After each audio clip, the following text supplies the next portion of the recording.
बहुत ही खूबसूरत लड़की की फोटो अपने फोन के वॉलपेपर पर लगाई थी। जब मेरे डैड ने उसे देखा तो वो मेरे पीछे ही पड़ गए कि आखिर मेरा उस लड़की से क्या रिश्ता है। मैंने भी बस मजे लेने के लिए कह दिया कि वो मेरी गर्लफ्रेंड है। मुझे लगा डैड गुस्सा करेंगे, लेकिन अगले ही दिन उन्होंने वॉलपेपर वाली उस हुबहू लड़की को मेरे सामने लाकर खड़ा कर दिया। मुस्कुराते हुए बोले कि कितना अजीब इत्तेफाक है ना, ये मेरी स्टूडेंट है और आज रात हमारे साथ डिनर करेगी। ये सब पिछली रात शुरू हुआ था जब डैड ने अचानक बड़ी ही अजीब सी मुस्कान के साथ मुझसे पूछा था कि मेरे फोन के वॉलपेपर पर वो लड़की कौन है। मैं एक पल के लिए सुन्न रह गया। फिर मैंने अपने आटे से सने हाथों में से साफ वाली छोटी उंगली निकाली और फोन की स्क्रीन ऑन की। स्क्रीन पर एक बेहद खूबसूरत लड़की की फोटो थी जो अपनी जगह पर बैठी एक संतरा छील रही थी। ढलते सूरज की सुनहरी धूप उस पर पड़ रही थी, जिससे उसके चेहरे के तीखे और परफेक्ट फीचर्स और भी निखर कर आ रहे थे। उसके होंठ हल्के से दबे हुए थे, लेकिन उन पर एक प्यारी सी मुस्कान थी। उसकी नजरें झुकी हुई थीं, जैसे वो ख्यालों में खोई हो, और उसके गोरे लंबे हाथों में वो आधा छिला हुआ संतरा था। सच कहूं तो जब मैंने ये फोटो पहली बार इंटरनेट पर देखी थी तो मैं बस देखता ही रह गया था। मेरे जैसा इंसान जो आमतौर पर खूबसूरत लड़कियों की फोटो देखकर बस मन ही मन तारीफ करता है और लाइक तक नहीं करता, वो भी इस फोटो को सेव करने से खुद को रोक नहीं पाया। सोशल मीडिया पर इस फोटो पर मिलियंस में लाइक्स थे।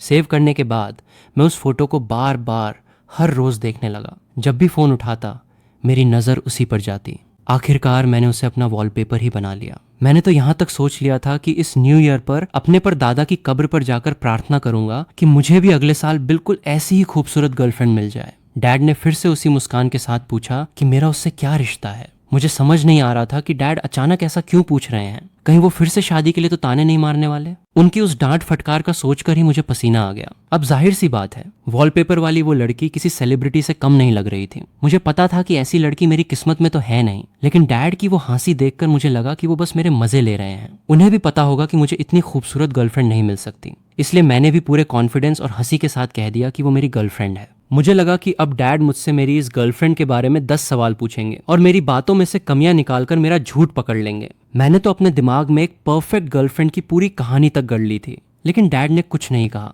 वो बस कुछ देर तक उस फोटो को घूरते रहे, फिर जल्दी से उठे, हाथों से आटा झाड़ा और बोले कि तुम अपना काम करो, मुझे एक जरूरी कॉल करना है। अगले दिन मैं अपने एक दोस्त के घर गया हुआ था। डैड मुझे बार बार कॉल करके पूछ रहे थे कि मैं घर कब आऊंगा। मुझे लगा कोई इमरजेंसी है, इसलिए मैं भागता हुआ घर पहुंचा। लेकिन जैसे ही मैंने दरवाजा खोला, मैंने देखा कि लिविंग रूम के सोफे पर एक अनजान मेहमान बैठी है। उसने एक बेहद खूबसूरत ड्रेस पहनी हुई थी और वो मुझे बहुत जानी पहचानी लग रही थी। सच कहूं तो वो इतनी हसीन थी कि मेरी नजरें उसके चेहरे से हट ही नहीं रही थी। कुछ ही सेकंड में मेरे दिमाग की बत्ती जली कि अरे, ये तो वही मेरे फोन के वॉलपेपर वाली लड़की है। कसम से मेरे पैरों तले जमीन खिसक गई। ये मेरे घर में क्या कर रही है? मुझे अंदर आता देख वो तुरंत खड़ी हो गई। उसने मुझे देखकर अपनी भौहें हल्की सी ऊपर की। उसके होंठ कुछ बोलने के लिए खुले, लेकिन उसने कुछ नहीं कहा। मेरा दिमाग पूरी तरह से ब्लैंक हो चुका था। मैंने एक रोबोट की तरह बस उसे हेलो कहा। उस हसीन लड़की के चेहरे पर एक हल्की सी मुस्कान तैर गई और वो बोली, हेलो, मैं वलेरिया हूँ। मेरा तो जैसे दम ही निकल गया। मुझे लगा मेरे पर दादा ने मेरी कुछ ज्यादा ही जल्दी सुन ली। मैं ये सब सोच ही रहा था कि पता नहीं डैड कहाँ से टपक पड़े। उन्होंने हल्के से मेरे सिर पर टैप किया और मुझे बुद्धू कहते हुए डांटा कि मैं यहाँ अनजान बनने की क्या एक्टिंग कर रहा हूँ। उन्होंने कहा कि अब मैं बड़ा हो गया हूँ, अगर प्यार करता हूँ तो इसमें छुपाना क्या, मुझे खुलकर अपनी गर्लफ्रेंड से मिलना चाहिए। डैड ने मुझे साइड में खींचा और धीरे से फुसफुसाते हुए पूछा कि मेरी वलेरिया से पहचान कैसे हुई। डैड का सीना गर्व से चौड़ा हो रहा था। उन्होंने अपने बालों में हाथ फेरते हुए एक प्राउड स्माइल दी और बोले कि ये उनकी स्टूडेंट है। डैड के चेहरे पर वो टिपिकल प्रोफेसर वाला एक्सप्रेशन आ गया था जो अपने सबसे होनहार स्टूडेंट को देखकर आता है। उन्होंने मुझे बताया कि वैलेरिया स्टैनफोर्ड यूनिवर्सिटी से अपनी पीएचडी पूरी कर रही है और कल रात को जो उन्होंने कॉल किया था वो इसी को घर बुलाने के लिए किया था। इतना बोलकर डैड ने मुझे ऐसी नजरों से देखा जैसे मुझे कोई बड़ा इनाम दे रहे हो। डैड की इस खामोशी के पीछे इतना बड़ा तूफान छुपा होगा, मुझे अंदाजा ही नहीं था। मैं बस उन्हें सच बताने ही वाला था कि डैड, ये सब एक गलत फहमी है। लेकिन तभी मेरी नजर डैड की आंखों में चमक रही उस खुशी पर पड़ी। जैसे ही मेरे मुंह से निकला कि असल में बात कुछ और है, डैड के चेहरे की वो खुशी तुरंत गायब हो गई और उनका वही सख्त क्लासरूम वाला प्रोफेसर लुक आ गया। मैं जानता था कि इस लुक का मतलब है किसी की शामत आने वाली है। अगर मैंने अभी कह दिया कि ये सब झूठ है तो सोचकर ही मेरी रूह कांप जाती। और सबसे बड़ा सवाल ये था कि आखिर ये वलेरिया यहाँ आने के लिए मानी कैसे? क्या डैड ने इसे झूठ बोलकर यहाँ बुलाया है या ये यहाँ मेरी पोल खोलने आई है? मुझे कुछ समझ नहीं आ रहा था। वलेरिया बस वहां खड़ी एक बहुत ही रहस्यमयी मुस्कान के साथ मुझे देख रही थी। डैड की आवाज अचानक ठंडी हो गई और उन्होंने पूछा कि असल में क्या बात है। तभी मेरे दिमाग में एक आइडिया आया। मैंने बात घुमाते हुए कहा कि मैं जल्दी में आ रहा था तो एक बहुत जरूरी सामान लाना भूल गया हूँ। मैंने कहा कि मैं और वेलेरिया अभी जाकर वो सामान लेकर आते हैं। ये कहते हुए मेरी हालत इतनी खराब थी कि मैं डैड की तरफ देख भी नहीं पा रहा था। मैंने झट से भागकर वेलेरिया का हाथ पकड़ा और बिना उसे कुछ बोलने का मौका दिए सीधा दरवाजे के बाहर खींच ले गया। पीछे से डैड की आवाज आई कि हम ध्यान से जाएं और जल्दी वापस आएं क्योंकि हमें साथ में डिनर करना है। मैं वेलेरिया को खींचकर नीचे एक कॉफी शॉप में ले आया। कुछ ही देर बाद वो अपनी उस फॉर्मल ड्रेस में हाथ में कॉफी का कप लिए मेरे सामने बैठी थी। ये सब बहुत अजीब लग रहा था। जब मैंने उससे पूछा कि वो क्या लेगी तो उसने हर चीज के लिए मना कर दिया। मैंने भी अपना बॉसी एटीट्यूड दिखाते हुए सीधा अपने लिए जो ऑर्डर किया था वही उसके लिए भी मंगवा लिया। मैं उसकी ड्रेस को देख रहा था। वो खूबसूरत तो बहुत लग रही थी, लेकिन किसी के घर कैजुअल डिनर के लिए बहुत ज्यादा फॉर्मल थी। मुझसे रहा नहीं गया तो मैंने पूछ ही लिया कि क्या वो अपने प्रोफेसर्स के घर हमेशा इतनी सज धज कर जाती है। उसने एक हल्की सी हंसी के साथ जवाब दिया कि उसे लगा था कि वो अपने बॉयफ्रेंड के घर जा रही है, इसलिए उसने ये ड्रेस पहनी है। मुझे अपने सवाल पूछने पर बहुत पछतावा हुआ। मुझे चुप देखकर वो खुद ही समझाने लगी कि प्रोफेसर ने उससे कहा था कि मैंने उन्हें बताया है कि वो मेरी गर्लफ्रेंड है और इसीलिए उन्होंने उसे डिनर पर इन्वाइट कर लिया। मैं हैरान रह गया।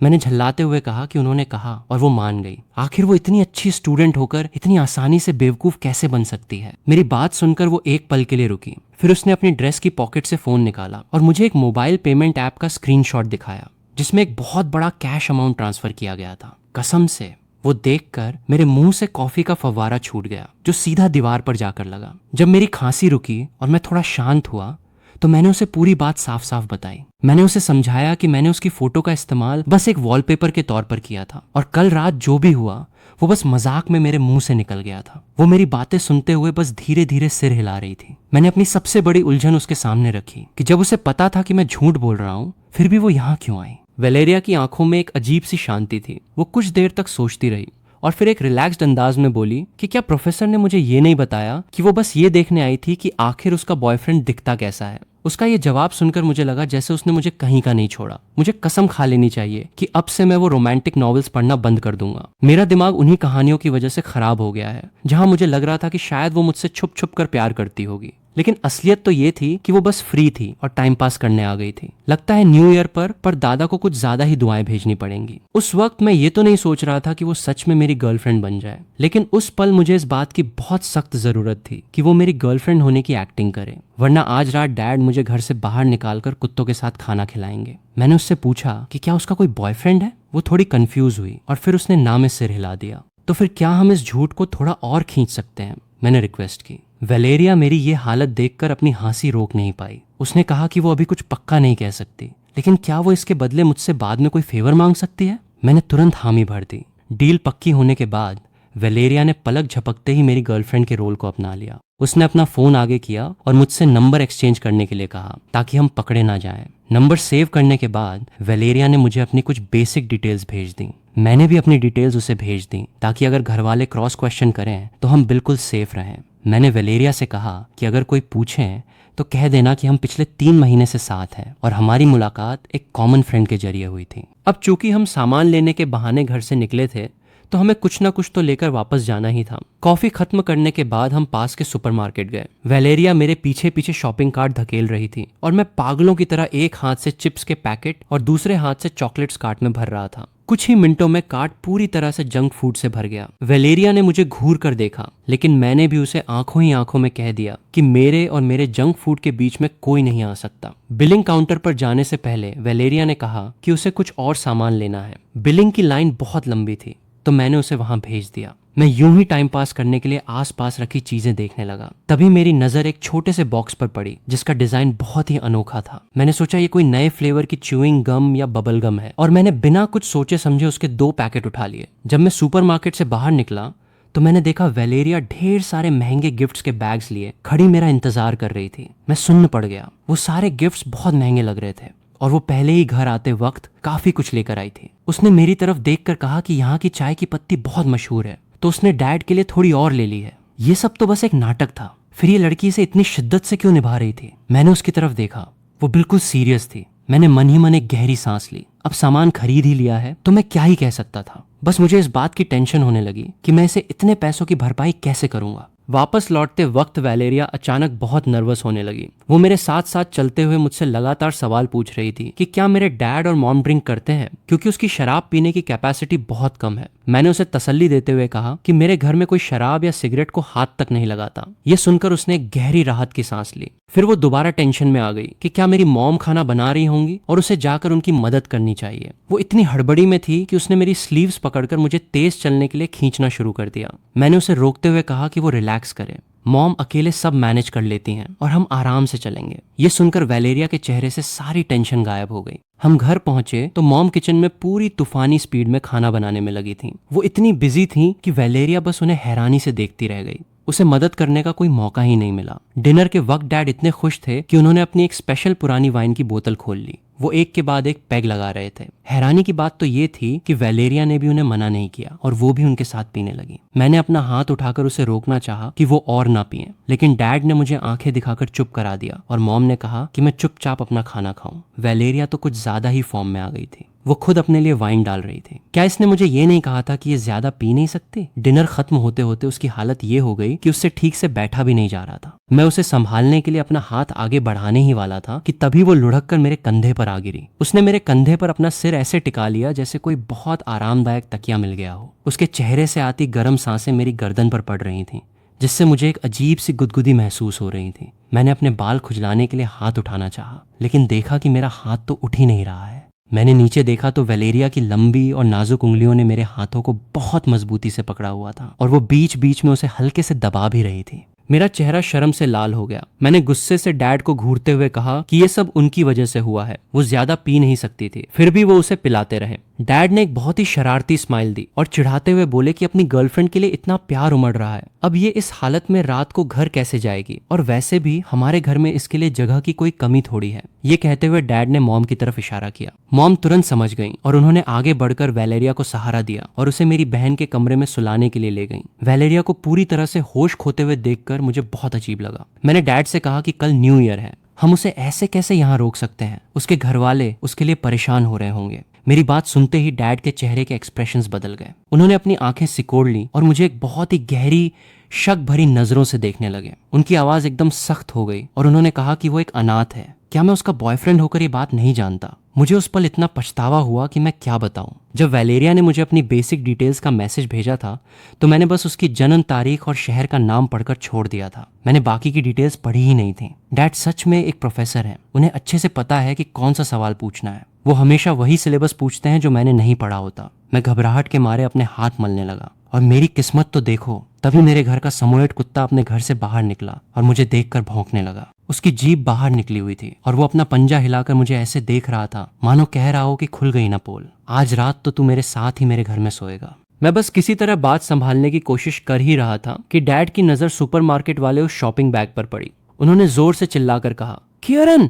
मुझे लगा कि शायद डैड उन जंक फूड और चिप्स को देखकर भड़क गए हैं। असल में हमारे घर का एक उसूल था, आप चाहे कितने भी बड़े क्यों ना हो जाएं, घर में जंक फूड खाना सबसे बड़ा पाप माना जाता था। मुझे लगा मैं कह दूंगा कि ये वैलेरिया को खाने थे। वो डैड की फेवरेट स्टूडेंट थी तो डैड उस पर तो कभी गुस्सा नहीं करते और मैं बच जाता। लेकिन डैड ने उस बैग में हाथ डाला और वो 2 छोटे बबलगम के बॉक्स बाहर निकाल लिए। उन्होंने उसे मेरी आंखों के सामने लहराते हुए गुस्से से कहा कि क्या मैं इस घर में बगावत करना चाहता हूँ। मुझे लगा डैड कुछ ज्यादा ही ओवर रिएक्ट कर रहे हैं। मैंने चिढ़ते हुए कहा कि वो कुछ ज्यादा ही रोक टोक कर रहे हैं। क्या अब एक इंसान च्यूइंग गम भी नहीं खा सकता? मैंने गुस्से से आगे बढ़कर वो बॉक्स उनसे छीनने की कोशिश की और कहा कि ये मेरा सामान है। डैड आग बबूला हो गए और चिल्लाकर बोले कि जब तक मेरी शादी नहीं हो जाती मैं ये सब इस्तेमाल नहीं कर सकता। मैंने भी जिद पकड़ ली कि ये कैसा बेतुका रूल है कि शादी के बाद ही च्यूइंग गम खा सकते हैं, मुझे तो अभी खानी है। डैड का गुस्सा 7वें आसमान पर पहुंच गया। उन्होंने आगे बढ़कर मेरा कान जोर से मरोड़ दिया। मैं दर्द से तड़पने लगा। डैड ने कड़क आवाज में पूछा कि सच बताऊं, ये मैंने खरीदे हैं या वैलेरिया ने? मैं हमेशा से डरपोक था, इसलिए मैंने तुरंत सारा इल्जाम वैलेरिया पर डालने की कोशिश की। लेकिन जैसे ही मैंने वो बॉक्स ध्यान से देखा, मेरी बोलती बंद हो गई। उस छोटे से पैकेट के कोने पर लिखा था स्ट्रॉबेरी फ्लेवर कॉन्डम। डैड चिल्लाए कि मॉम जल्दी जाकर वैलेरिया को उठाएं, इस घर में क्या बेशर्मी चल रही है। मैं बुरी तरह घबरा गया। मैंने मॉम का रास्ता रोकते हुए हड़बड़ाहट में कहा कि नहीं, ये मैंने ही खरीदे थे। मैंने उन्हें समझाया कि मुझे लगा था कि ये कोई फैंसी बबलगम है, आखिर कौन सी कंपनी अपने इन पैकेट्स पर बड़े बड़े अक्षरों में सुपर बबल्स लिखती है। मुझे लगा था कि ये कोई नए तरीके की च्यूइंग गम है जिससे बड़े बड़े गुब्बारे फूलते हैं, और मुझे ये बहुत कूल लगा था। काफी देर तक गिड़गिड़ाने और कसम खाने के बाद डैड को आखिरकार मेरी बात का यकीन हो ही गया और उन्होंने मेरे वो दोनों पैकेट जब्त कर लिए। इस भारी बेइज्जती के बाद मुझे एक बात तो समझ आ गई थी कि वैलेरिया अब इस घर में और ज्यादा नहीं रुक सकती। मुझे अंदर से आवाज आ रही थी कि अगर वो यहाँ रही तो हमारा ये सारा झूठ बहुत जल्द पकड़ा जाएगा और फिर जो तमाशा होगा उसे मैं संभाल नहीं पाऊंगा। इसलिए मैंने डैड और मॉम से कहा कि मेरा और वैलेरिया का रिश्ता अभी बहुत नया है। उसे इस तरह अपने घर न्यू ईयर पर रोकना उसके लिए बहुत अजीब और अनकंफर्टेबल होगा, और कल सुबह उसे वापस अपने घर जाने देते हैं। डैड ने तुरंत मेरी बात काट दी और कहा कि बिल्कुल नहीं, बस एक प्लेट एक्स्ट्रा लगने की ही तो बात है। उन्होंने कहा कि वो बेचारी न्यू ईयर पर अकेली क्या करेगी। फिर डैड ने एक तीखी नजर मुझ पर डाली और बोले कि मैं पूरा दिन अपने फोन में देखकर कभी पागलों की तरह हंसता हूँ तो कभी उदास हो जाता हूँ। उन्हें पक्का यकीन है कि मैं उसके बिना एक दिन भी नहीं रह सकता, इसलिए वो कहीं नहीं जा रही, वो यहीं हमारे साथ रहेगी। डैड कह रहे थे कि मैं दिन भर अपना फोन देखकर कभी पागलों की तरह हंसता हूँ तो कभी उदास हो जाता हूँ, तो जरूर मुझे वैलेरिया की याद सता रही होगी। अब मैं उन्हें कैसे समझाता कि मैं फोन में रोमांटिक कहानियां पढ़कर वो सब एक्सप्रेशंस दे रहा था, ना कि किसी के प्यार में पढ़कर। मॉम ने भी डैड की हाँ में हाँ मिलाई। डैड ने कहा कि वैलेरिया को यहीं रुकने दो, वैसे भी मेरी बहन इस साल घर नहीं आ रही है, तो कार्ड्स खेलने के लिए हमें चौथे प्लेयर की कमी पड़ेगी। एक प्लेयर की कमी होना तो जैसे मेरे झूठ पकड़े जाने से भी बड़ा मुद्दा बन गया था। मॉम सच में हर चीज कितनी दूर की सोचती हैं। मैंने मना करने की बहुत कोशिश की, लेकिन मजे की बात तो ये है कि ठीक 2 मिनट पहले मैं ही टेबल पीट पीट कर कह रहा था, हाँ वैलेरिया के बिना तो ये घर बिल्कुल सूना हो जाएगा,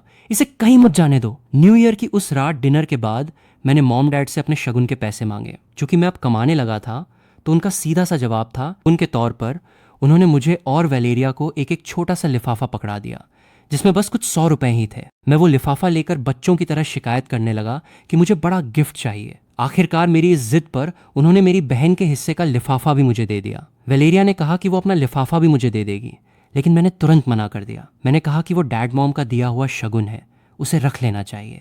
ना जाने मुझे ऐसा क्यों लगा, पर मेरी इस बात पर वैलेरिया की आवाज में एक अजीब सी मायूसी आ गई थी। वो कुछ ऐसी लग रही थी जैसे किसी ने उसे बेवजह डांट दिया हो।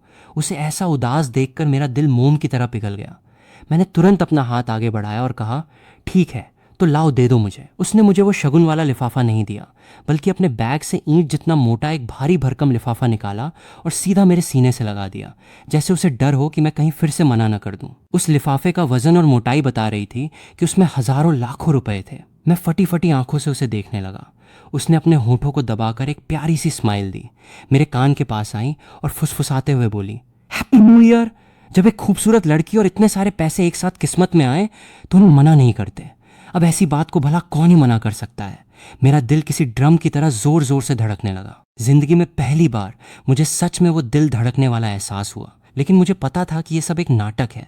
तो मैंने सोचा कि कुछ दिनों बाद मैं ये पैसे उसे वापस लौटा दूंगा, अभी इस पल का मजा क्यों खराब करना। सच कहूं तो वैलेरिया को कार्ड्स खेलना बिल्कुल नहीं आता था, लेकिन वो ठहरी एक जीनियस। हमने बस उसे थोड़ा सा समझाया और वो कुछ ही देर में सारे रूल्स समझ गई। बिगिनर्स लक कह लो या उसका तेज दिमाग। उस रात उसने हम तीनों को ऐसा हराया कि हम बस एक दूसरे का मुंह देखते रह गए। डैड तो इतनी बुरी तरह हारने के बाद चिढ़ ही गए। झल्लाते हुए बोले कि उन्हें कार्ड्स फेंकने की ये आवाज बिल्कुल पसंद नहीं आ रही। इससे तो अच्छा है वो क्लास में बच्चों को पढ़ता हुआ सुन ले। न्यू ईयर के दिन डैड भी कमाल ही कर रहे थे। ये कहकर वो मॉम का हाथ पकड़कर बाहर आतिशबाजी देखने चले गए। अब घर के लिविंग रूम में सिर्फ मैं और वैलेरिया बचे थे। कार्ड्स का गेम खत्म हो चुका था तो वो चुपचाप सोफे पर बैठकर टीवी पर न्यू ईयर का शो देखने लगी। मेरा मन संतरे खाने का हो रहा था, लेकिन मैं अपने हाथ गंदे नहीं करना चाहता था, इसलिए मैंने संतरा उठाकर वापस फ्रूट बास्केट में रख दिया। वैलेरिया ने बड़े ही कैजुअल तरीके से वही संतरा उठाया और टीवी देखते देखते उसे छीलने लगी। मुझे समझ नहीं आ रहा था कि उससे क्या बात करूं, इसलिए उस अजीब सी खामोशी को मिटाने के लिए मैंने अपना फोन निकाल लिया। तभी मेरे दोस्त साइलस का एक वॉइस नोट आया।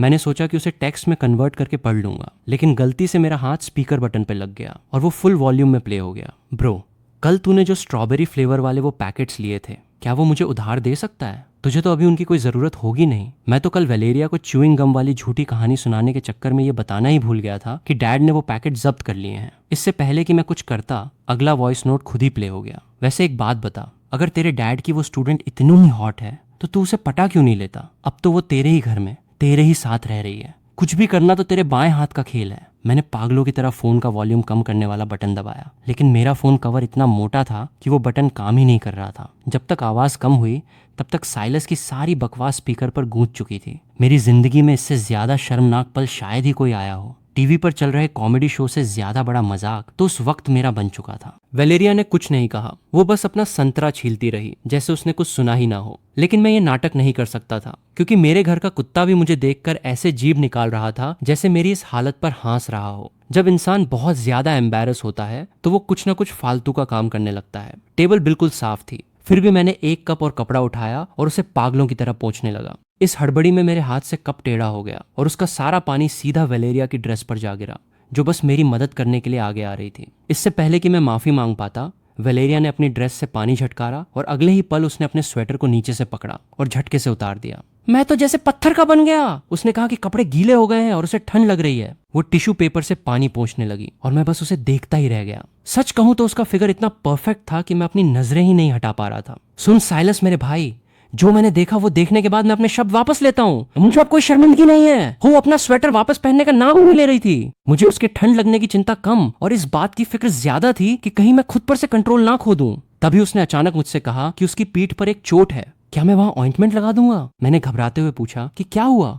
तो उसने बताया कि कल वो कहीं टकरा गई थी और उसका हाथ वहां तक नहीं पहुंच रहा। मैं तुरंत ऑइंटमेंट लेकर आ गया। वो मेरे सामने कुर्सी पर बैठ गई। मैंने एक कॉटन स्वैब लिया और उसकी पीठ पर जहां नीला निशान था वहां लगाने लगा। उसने कहा कि स्वैब बहुत छोटा है, मैं अपने हाथों से ही लगा दूं। उसकी बात पूरी होने से पहले ही मैंने वो स्वैब डस्टबिन में फेंक दिया था। मैंने अपने हाथों पर ऑइंटमेंट लिया और उसे उसकी पीठ पर लगाने लगा। रात को बिस्तर पर मैं करवटें बदल रहा था। मुझे नींद ही नहीं आ रही थी। मैंने अपने फोन की उस वॉलपेपर वाली फोटो को ध्यान से देखा। बैकग्राउंड में एक लड़के का हाथ थोड़ा ब्लर दिख रहा था। मैंने जूम करके देखा और मुझे यकीन हो गया कि वो हाथ किसी और का नहीं बल्कि एक लड़के का ही था और वेलेरिया वो छिला हुआ संतरा उसी लड़के को दे रही थी। सबसे बड़ी बात, उन दोनों के हाथों में एक लाल रंग का लकी धागा बंधा हुआ था। मेरे पास भी बिल्कुल वैसा ही एक धागा था। क्या वो लड़का उसका क्रश था या बॉयफ्रेंड? मैं सीधे जाकर उससे पूछना चाहता था, लेकिन रात के 4 बज रहे थे और वो गहरी नींद में होगी। मैंने साइलस को मैसेज किया और उसे अपनी ये टेंशन बताई। साइलस का तुरंत रिप्लाई आया, भाई तू रात के 4 बजे तक इसलिए नहीं सो पाया क्योंकि तू उस लड़की के प्यार में पड़ गया है। मैंने भी मान लिया कि हाँ ऐसा ही है। साइलस ने कहा कि उसे जाकर प्रपोज कर दे और क्या पता वो फोटो वाला हाथ तेरा ही हो। मैंने कहा कि ये कैसे हो सकता है, मैं तो उसे तब जानता भी नहीं था। साइलस ने कहा कि तू नहीं जानता होगा, पर वो तो जानती होगी ना। फिर उसने चिढ़ाते हुए लिखा, वो तेरे सामने कपड़े उतार रही है, तुझसे अपनी पीठ पर ऑइंटमेंट लगवा रही है, बस तुझे अपने गले लगाना ही तो बाकी रह गया था। अब मुझे समझ आया कि तू सो क्यों नहीं पा रहा है। रुक जा, 2 दिन बाद मैं आ रहा हूँ। उसे पहले ही बता देना कि तेरा सबसे खास दोस्त आ रहा है। 2 दिन बाद मॉम डैड रिश्तेदारों से मिलने गए हुए थे। घर में सिर्फ मैं और वेलेरिया थे। वो अपने लैपटॉप पर कुछ काम कर रही थी। मैंने उसे बताया कि मेरा एक दोस्त आने वाला है। वेलेरिया ने मुस्कुराते हुए कहा, अच्छा तो तुम्हारा वो दोस्त आ रहा है। उसकी मुस्कान बता रही थी कि उसने साइलस के वो वॉइस नोट सुन लिए थे। इससे पहले कि मैं कुछ कह पाता, दरवाजे की घंटी बजी। साइलस हमारे पड़ोस वाले टावर में ही रहता था।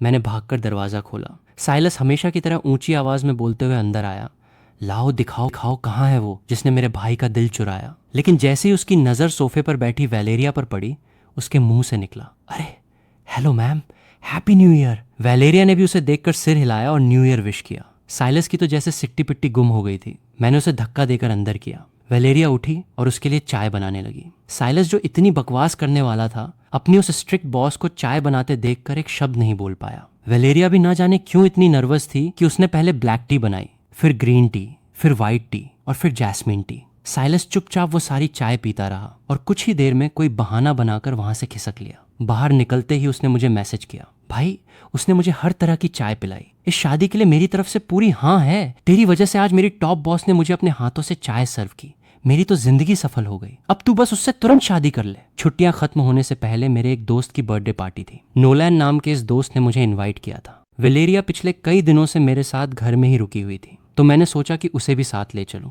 मैंने उससे पूछा कि क्या वो मेरे साथ चलेगी। उसने तुरंत हाँ कर दी और पूछा कि वो वहां किस हैसियत से चलेगी। मैंने भी बिना सोचे कह दिया, जाहिर है मेरी गर्लफ्रेंड बनकर। ये कहते ही मुझे एहसास हुआ कि मैं क्या बोल गया। वेलेरिया मुस्कुरा रही थी। मैंने बात को कवर करते हुए कहा कि आखिर हमें अपना नाटक तो पूरा करना ही है। हम पार्टी वाली लोकेशन पर पहुंचे, जो एक आउटडोर कैंपिंग लॉन था। नोलान ने जैसे ही वेलेरिया को देखा, वो हैरान रह गया। वो हम दोनों को घूरने लगा और फिर एक गहरी सांस लेकर बोला, तो किरण तुम्हारी गर्लफ्रेंड वेलेरिया है? मैंने कहा, हाँ, कोई प्रॉब्लम है क्या? तुम इसे जानते हो? नोलान ने हंसते हुए कहा कि वो दोनों हाई स्कूल में साथ थे और हम दोनों को साथ देखकर उसे बहुत अच्छा लग रहा है। मुझे अंदाजा नहीं था कि इनका भी कोई कनेक्शन है। पार्टी में बहुत शोर था और हम दोनों को ही भीड़ भाड़ पसंद नहीं थी, इसलिए हम एक शांत से कोने में जाकर बैठ गए। टेबल पर कुछ संतरे रखे थे। मेरा मन हुआ कि एक खा लूं, लेकिन फिर से हाथ गंदे करने का आलस आ गया। मैं बस उन्हें घूर ही रहा था कि मेरे बगल से एक हाथ आगे बढ़ा और उसने एक संतरा उठा लिया। मैं छील देती हूँ, वेलेरिया ने कहा, और वो संतरा छीलने लगी। कुछ ही सेकंड्स में उसके नाजुक हाथों ने एक पूरा छिला हुआ संतरा मेरी तरफ बढ़ा दिया। संतरे के रस से उसकी उंगलियां थोड़ी गीली हो गई थीं।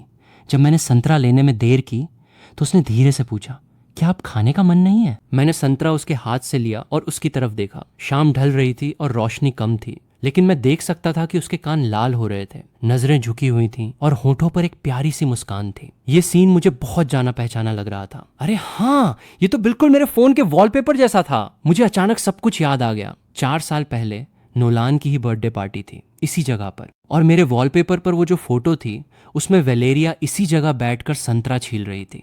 और वो जो ब्लर हाथ था वो मेरा ही था। 4 साल पहले डैड ने मेरे लिए मंदिर से एक लकी लाल धागा लाकर दिया था। उन्होंने 2 धागे लिए थे और कहा था कि एक धागा वो किसी ऐसे इंसान को देंगे जो मेरी तरह ही प्यार के लायक है। वो धागा उन्होंने अपने उसी होनहार स्टूडेंट को दिया था, यानी वेलेरिया को। मुझे पहले नहीं पता था कि वेलेरिया ही डैड की वो स्टूडेंट है, लेकिन अब सब कुछ शीशे की तरह साफ था। लेकिन 4 साल पहले तो मैं वेलेरिया को जानता भी नहीं था। फिर उसने मेरे लिए रात भर संतरे क्यों छीले थे? मुझे अचानक ये एहसास हुआ कि वेलेरिया के दिल में मेरे लिए बहुत पहले से कुछ है। उस पार्टी के शोर शराबे के बीच मैंने हिम्मत जुटाई और वेलेरिया के कान के पास जाकर धीरे से पूछा, वेलेरिया, क्या तुम मुझ पर सीक्रेटली क्रश रखती हो? ये सुनकर वेलेरिया के चेहरे पर लाली छा गई। उसने मेरी तरफ देखा। आसमान में अंधेरा घिरने लगा था, लेकिन उसकी आंखों में एक अजीब सी चमक थी। उसने बहुत ही धीमी आवाज में कहा, मैं तुमसे प्यार करती हूँ। मुझे आसपास का कोई शोर सुनाई नहीं दे रहा था, मुझे सिर्फ उसकी आवाज सुनाई दे रही थी। उसने मुझे मेरे नाम से पुकारते हुए कहा, किरण, मैं तुमसे प्यार करती हूँ, कुछ तो कहो। मेरी धड़कनें बेकाबू हो रही थीं। मैंने अपना हाथ आगे बढ़ाया, उसे अपनी बाहों में लिया और सीधे उसके होठों पर अपने होंठ रख दिए। ये मेरा जवाब था कि मैं भी उससे प्यार करता हूँ। तभी अचानक एक तेज फ्लैश चमका। हमने हड़बड़ाकर एक दूसरे को छोड़ा। नोलान हाथ में कैमरा लिए पागलों की तरह उछल रहा था। अरे बाप रे, मैंने कैप्चर कर लिया! भाई साहब, तुम दोनों के बीच की केमिस्ट्री तो आग लगा रही है। मैं तो बस तुम दोनों की बात करते हुए फोटो ले रहा था, पर तुमने तो सीन ही बदल दिया। शादी में मैं सबसे आगे वाली टेबल पर बैठूंगा, नोलान ने हंसते हुए कहा। वेलेरिया ने मेरे गले में हाथ डालते हुए धीरे से कहा, अब तुम अपना वॉलपेपर बदल सकते हो डार्लिंग। शादी के कुछ समय बाद की बात है। एक रात मेरा मन कुछ मीठा खाने का हुआ। मैंने वेलेरिया से कहा, जो कमरे में कुछ काम कर रही थी, वेलेरिया, इधर आना। वो बहुत ही प्यार से अपना काम छोड़कर मेरे पास आ गई। मैंने धीरे से कहा, मुझे कुछ मीठा खाने का मन कर रहा है। वो स्वीट हार्ट कैंडीज खाएं क्या? मेरी बात पूरी भी नहीं हुई थी कि वो आगे आई और उसने अपने नर्म होठों से मुझे एक प्यारा सा किस कर दिया। हम दोनों के चेहरे लाल हो गए। जब वो पीछे हटी तो मैंने हड़बड़ाते हुए कहा, अरे, मेरा मतलब था कि मुझे वो कैंडीज खानी थी। वो बेड पर मेरे बिल्कुल करीब आई, मेरी शर्ट के बटन खोलते हुए बहुत ही धीमी आवाज में बोली, तो मुझे देखकर क्या लगता है? क्या मैं किसी स्वीट कैंडी से कम हूँ? बोनस चैप्टर, डैड का नजरिया।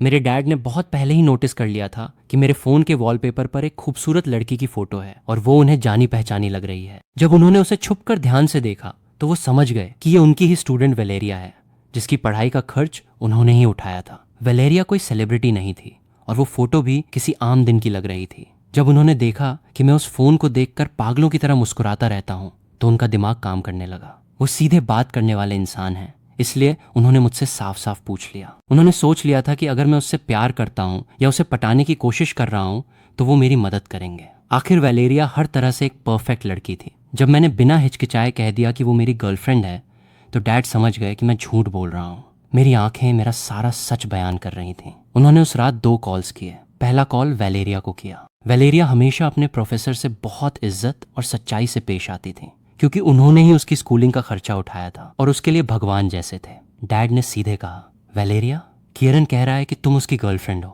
कल रात डिनर पर घर आ जाओ। डैड को लगा था कि वो इस बात से इनकार कर देगी और मेरा झूठ पकड़ा जाएगा, लेकिन उसने मना नहीं किया। उसने हाँ कर दी। वो अपनी खुशी से इस बहाने अपने उस प्यार से मिलने आ रही थी जिसे वो सालों से चाहती थी। डैड का दूसरा कॉल मेरी बहन को था। इस न्यू ईयर पर तुम्हें घर आने की कोई जरूरत नहीं है।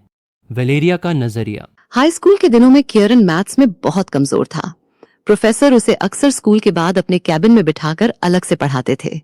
प्रोफेसर हमेशा बिजी रहते थे, इसलिए उसे खुद ही बैठकर अपनी प्रॉब्लम सॉल्व करनी पड़ती थी। एक शाम जब स्कूल के सारे बच्चे जा चुके थे, मैं वहां से गुजरी। मैं एक अनाथ बच्ची थी जिसे प्रोफेसर ने स्पॉन्सर किया था। मैंने देखा कि किरण अपनी डेस्क पर बैठा रो रहा था। उसके एक हाथ में पेन था और दूसरे हाथ में एक आधा छिला हुआ संतरा था, जिसे वो रोते रोते खा रहा था। वो बहुत क्यूट लग रहा था। मैं उसके पास जाना चाहती थी, पर मेरी हिम्मत नहीं हुई। जब वो वॉशरूम गया तो मैंने उसकी ज्योमेट्री की नोटबुक ली और उसमें सारे सॉल्यूशंस और अपने नोट्स लिख दिए। मैं चाहती थी कि वो कभी पढ़ाई के लिए ना रोए। मुझे याद है जब मैं छोटी थी और प्रोफेसर ने मुझे अडॉप्ट करने जैसा सपोर्ट दिया था, तब मेरी मुलाकात किरण से हुई थी। वो मुझे अपनी बहन के खिलौने और कपड़े दिया करता था। कहता था कि मैं बहुत सुंदर हूं और ये कपड़े मुझ पर अच्छे लगेंगे। हमारे बैकग्राउंड इतने अलग थे कि हम कभी एक स्कूल में नहीं पढ़ सकते थे। सालों बाद जब मैंने उसे देखा तो मुझे एहसास हुआ कि वो अभी भी वैसा ही रोतड़ू और प्यारा है। मुझे नहीं पता था कि प्यार क्या होता है। मैंने बस उसे दूर से आगे बढ़ते हुए देखा था। यूनिवर्सिटी जाने के बाद मैंने खुद कमाना शुरू कर दिया था। मैं अक्सर प्रोफेसर से छुप छुप कर उसके बारे में पूछ लिया करती थी। जब नौलान की बर्थडे पार्टी में मैंने उसे देखा तो वो एक कोने में बैठकर संतरे को घूर रहा था। मैंने पूरी रात उसके लिए संतरे छीले, पर उसका ध्यान गेम में था। फिर जब नौलान ने मुझे कुछ दिन पहले फोन करके बताया कि किरण अपनी गर्लफ्रेंड को पार्टी में ला रहा है, तो मुझे बहुत दुख हुआ।